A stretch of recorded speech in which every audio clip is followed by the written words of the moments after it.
লিবিয়ার দক্ষিণ পূর্ব মরুভূমিতে দুটি গণকবর থেকে অন্তত ৫০ জনের মরদেহ উদ্ধার করেছে দেশটির কর্তৃপক্ষ। জানা গেছে, অভিবাসন ও শরণার্থী প্রত্যাশীদের যারা দেশটির মধ্য দিয়ে ইউরোপে পাড়ি জমাতে চেয়েছিলেন, এগুলো তাদের মরদেহ। রেমিটেন্স যোদ্ধাদের ঢাকায় বিশেষ ছাড়ে রেডি ফ্ল্যাট দিচ্ছে শতভাগ বিশ্বস্ত ও নির্ভরযোগ্য প্রতিষ্ঠান প্রবাসীর সিটি। রোববার দেশটির নিরাপত্তা অধিদপ্তর এক বিবৃতি দিয়ে বলেছে, শুক্রবার দক্ষিণ পূর্ব দিকের কুফরা শহরের একটি খামারের গণকবর থেকে ১৯ জনের মরদেহ উদ্ধার করা হয়েছে।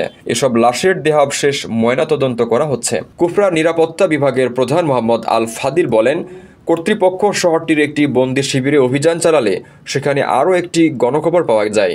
এই কবর থেকে অন্তত ৩০টি মরদেহ উদ্ধার করা হয়েছে।